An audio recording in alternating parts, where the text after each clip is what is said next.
Have you ever wondered how a wooden horse brought down the mightiest of walls? Dive with me into the annals of history, where we uncover the tales of ancient civilizations and their epic battles.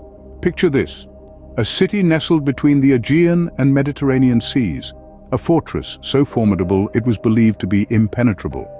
Its name was Troy, a city so grand it has inspired poets and scholars for millennia. Now imagine a war so long and exhausting that it lasted an entire decade.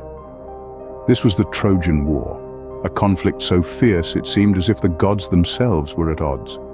On one side we had the Trojans, proud defenders of their city, and on the other the Greeks, an alliance of warriors led by the legendary King Agamemnon.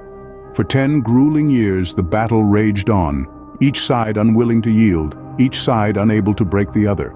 The Greeks, renowned for their military prowess, found themselves at a standstill, unable to penetrate the mighty walls of Troy. The Trojans, on the other hand, were trapped within their city walls, unable to venture out without risking the wrath of the Greek army waiting outside. This was a war where honor and pride were at stake, a war that needed a resolution. The Greeks, despite their strength and numbers, were unable to seize victory. The Trojans, despite their robust defenses, were unable to secure peace. A stalemate had been reached, and both sides were desperate for a resolution. Yet, as the saying goes, where there's a will, there's a way. The Greeks, known for their intelligence as much as their might, were not about to admit defeat. They knew they needed something more than brute force to win this war. They needed a plan, a strategy, something so audacious and unexpected that it would catch the Trojans off guard. And so, in their desperation, the Greeks turned to their cunning and devised a plan that would go down in history as one of the greatest deceptions ever. A giant wooden horse, a token of surrender, or so the Trojans believed. The Greeks, with a cunning that has become legendary, hatched a plan that would bring the decade-long Trojan War to a close. The Greeks, known for their prowess in battle, chose a different weapon this time around: deception.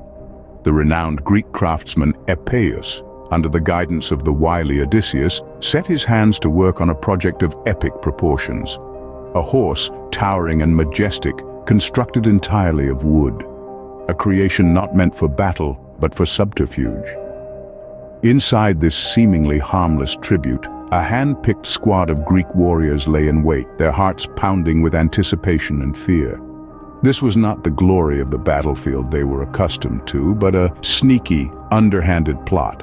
A gamble that could end the war or doom them all. On the Trojan side, the sight of the giant horse, abandoned by the seemingly retreated Greeks, stirred curiosity and awe.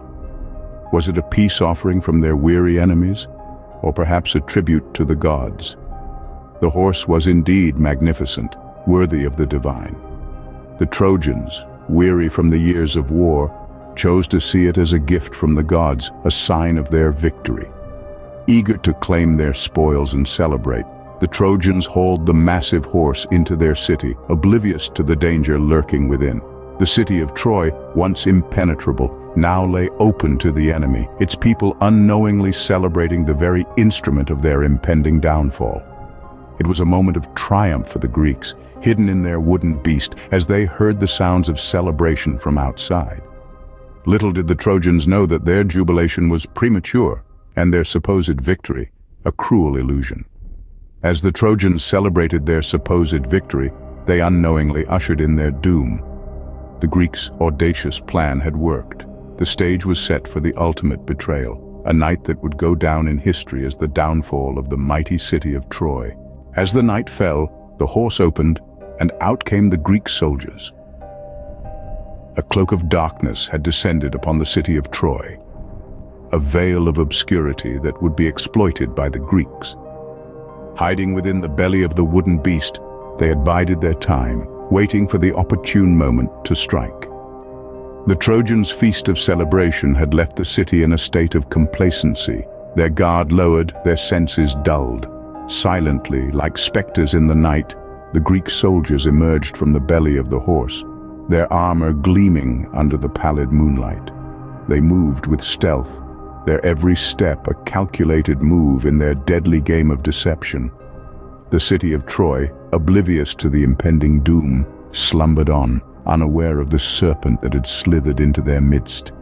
As the city slept, the Greek soldiers made their way to the city gates. With a precision that spoke of meticulous planning and strategy, they unlocked the gates from the inside, a betrayal that would spell the end for Troy. The gates swung open, an invitation for the waiting Greek army outside the city walls. The trap had been sprung. With the city gates open, the Greek army poured into Troy, launching a surprise attack on the unsuspecting city. The Trojans, caught off guard, were no match for the Greek onslaught. The city that had withstood a siege of 10 long years fell in a single night, a testament to the power of cunning over brute force. The night of reckoning was filled with the sounds of battle cries and clashing steel, punctuated by the screams of the fallen. The Greeks, fueled by their desire for victory, showed no mercy. The once mighty city of Troy was reduced to ashes, its proud walls crumbled, its people defeated. By the time the sun rose, Troy was in ruins, a city fallen, not to brute force, but to cunning and deceit. The fall of Troy was a victory for the Greeks, but at what cost? The aftermath of the war saw a city in ruins. Troy, once a vibrant and prosperous city, was now a smoldering ruin, its people either dead or enslaved. The Greek victory, however, was bittersweet. Many of their bravest warriors had fallen, and the cost of their deceit weighed heavily on their conscience. The story of the Trojan Horse raises questions about the moral implications of war, not just the physical destruction, but the deception and treachery involved.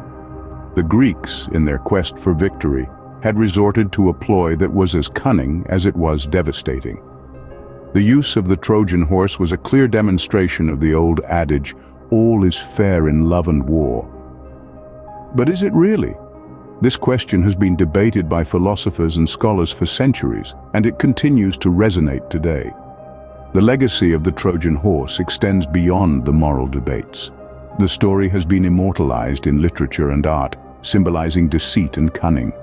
Homer's Iliad and Virgil's Aeneid are among the many works of literature that recount the tale of the Trojan horse. These epic poems have inspired countless adaptations, from plays and operas to films and television series. In art, the Trojan horse has been depicted in numerous ways, from ancient Greek vases to Renaissance paintings and modern sculptures. Its image is etched in our collective memory, a powerful reminder of the devastating consequences of deceit. But perhaps the most enduring legacy of the Trojan horse is the lesson it imparts. It serves as a stark reminder that in war, it is often not the strongest who prevail, but the most clever. It cautions us against complacency, urging us to look beyond appearances and question what lies beneath. The Trojan horse, a symbol of deceit and cunning, reminds us that in war, it is often not the strongest but the most clever who prevail. So, what can we learn from the tale of the Trojan horse? Well, the story offers us a myriad of lessons, timeless in their wisdom and universal in their application. Let's delve into these lessons and see how the echoes of this ancient tale still resonate in our modern world. Firstly, the tale of the Trojan horse stands as a stark warning against complacency. The Trojans, despite their years of warfare, let their guard down at the sight of the wooden horse. They allowed their desire for peace to cloud their judgment, and in doing so, invited their downfall. This story teaches us to remain vigilant, even when it seems the battle is over, for complacency can be our worst enemy. Secondly, the story illustrates the power of cunning. It wasn't brute strength that won the day for the Greeks, but a clever ploy.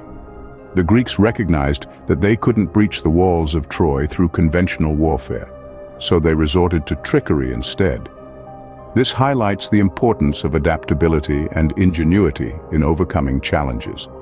Sometimes, the path to victory requires unconventional thinking. Lastly, the tale of the Trojan horse serves as a reminder to question gifts that seem too good to be true.